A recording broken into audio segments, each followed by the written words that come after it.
What's going on, my friends? Today I'm showing off my golden horse from Rado. I would say this might be the best watch I purchased in 2023 just because of how much of a pleasant surprise it's been.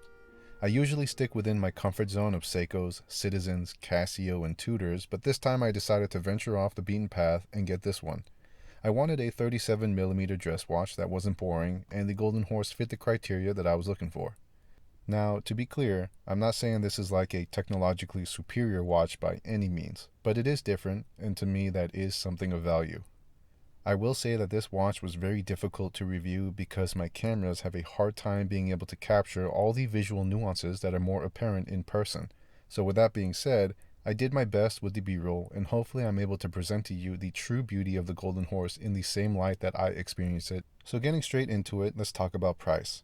MSRP is $1,850, but you can find much better deals in real life. Personally, I got mine brand new for $1,200, and you can reasonably expect to pay anywhere between that and $1,500. Don't ask me if that's a good deal. I'm just here to enjoy shiny objects and tumble uncontrollably down the watch addiction rabbit hole. Now let's go over the dimensions. I said that I was looking for a 37mm dress watch, and on paper that's what the golden horse is listed as. However, according to my measurements, it comes in at 36mm. Not a big deal at all, but it is something worth noting. All the other dimensions are great. I think it meets the golden ratio for all measurements, and even the most uptight dimension snobs are going to be fine with it. With a 7 3/4 inch wrist, I never thought I'd ever be the guy that rocks a 36mm watch, but here I am now. I would say the only reason why I am comfortable with it is because the proportions are so great. The slim profile allows the 36mm diameter to sit flush on my wrist without looking awkward or too tall. The golden horse comes with a modified ETA C07 automatic movement. I'd say the biggest modification is the increased power reserve to 80 hours, which is just great. If you only rotate through a few watches each week, an 80-hour reserve means you're more than likely never going to have to reset the time as you go through a full rotation. Other features include a sapphire crystal, a stainless steel case, a push-pull crown, and a screw-down caseback. Water resistance is only 50 meters, but I'm fine with that. I guarantee you more than half the people watching this content, including myself, haven't gone deeper than a glass of beer this year, and to the select few that have, good for you. All joking aside, 50 meters is more than enough for something classified as a dress watch, and I do not consider that a weakness in the slightest. Usually I would cover the Lumeshot at this point of the review, however there is none. Whether that's a bad thing is completely up to you. Personally, I'm of the mind that it's common for dress watches to not have any lume, and it doesn't bother me that the golden horse is lacking it.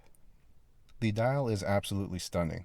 The sunburst green is done so well and embodies class and elegance while still being exciting and fun. I really like the contrast between the green dial, the red logo, and the golden horse symbol against the silver case. It's a little bit more of a rebellious color combination, so I think if you wanted to stand out in your group of collectors, this would be the specific golden horse to go for.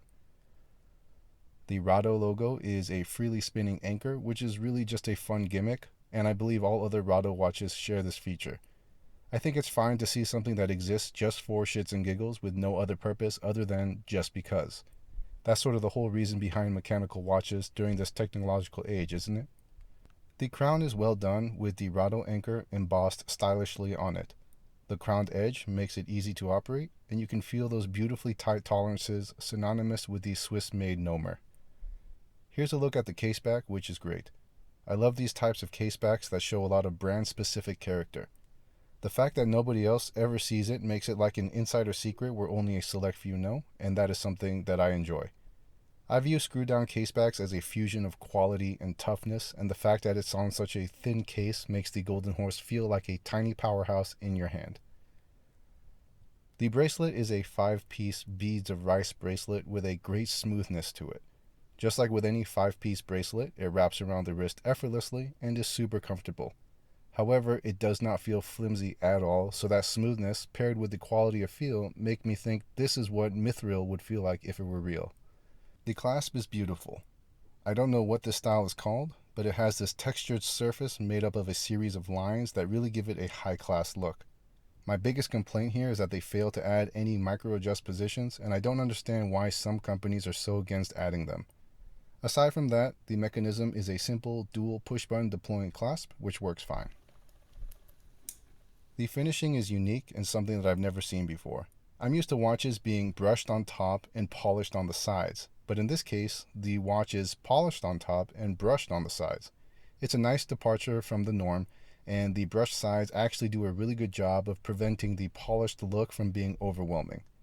I'm usually not a fan of overly polished watches, but for whatever reason, I'm fine with it here. I think because the overall size is fairly small, the bling factor is enjoyable and not distracting. Overall, I think it's safe to say that I'm a fan of Rado. One major thing I've noticed is the online pictures do not do these watches any justice. I experienced this firsthand trying to capture B-roll, and all I can say is what I'm seeing on the screen is not what I see in person. In person, this watch is beautiful, and I think other people who have experienced Rado watches will agree with me. Are you going to get something that performs drastically better than any of the other thousands of dress watches in the market? Probably not, but what you are getting is something that stands out in both style and branding, which is getting harder to do in an overly saturated market. So my final thoughts are, if you've got the cash and you like the watch, then you will be a happy customer. If not, there are plenty of other watch fish in the sea, and happy hunting to you. If you made it this far, a like and subscribe is always appreciated. I enjoy reading your comments and reading what your thoughts are, so please don't hesitate to let me know your thoughts. Other than that, thanks so much for watching, and I'll catch you guys in the next episode. Bye.